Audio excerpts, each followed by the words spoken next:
নমস্কার বন্ধুগণ, 15ই আগস্ট দিনটি আমরা স্বাধীনতা দিবস হিসাবে পালন করে আসছি 1947 সালের 15ই আগস্টের পর থেকে। কিন্তু আজ 14ই আগস্ট দিনটির একটি ঐতিহাসিক গুরুত্ব আমাদের রয়েছে। এবং 14ই আগস্ট দিনটি আমরা বিভাজন বিভীষিকা দিবস হিসাবে পালন করে আসছি 2021 সাল থেকে।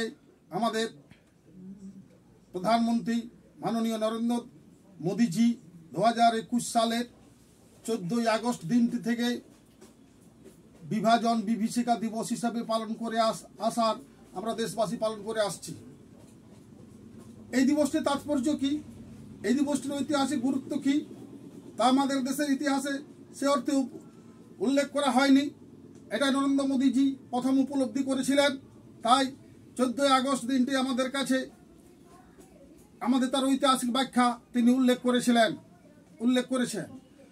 আমরা আমাদের দেশ অখণ্ড ভারতবর্ষ 1947 সালের 15 আগস্ট স্বাধীন হয়, কিন্তু তার প্রেক্ষাপটে দ্বিজাতি তত্ত্বের মেরুকরণে ধর্মের ভিত্তিতে মুসলিম লীগ এবং কংগ্রেসের যৌথ কারসাজি এবং ব্রিটিশের সহযোগিতায় এই দেশ ভাগ হয়। দেশ ভাগের সময় তার ভয়াবহতা, তার নৃশংসতা আমাদেরকে আতঙ্কে শিওরে তুলেছিল।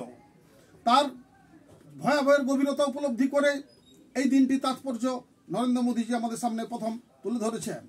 দেশভাগের সময় বহু মানুষ তার পরিবার পরিজন ছেড়ে এপার বাংলায় ওপার বাংলায় এইভাবে তারা আসা যাওয়া করেছিলেন। তাদের আত্মীয় স্বজন কুটুম্ব আত্মীয় সমস্ত মানুষকে তারা পরিত্যাগ করে একটা ভয়াবহ যন্ত্রণার সম্মুখীন হয়েছিলেন।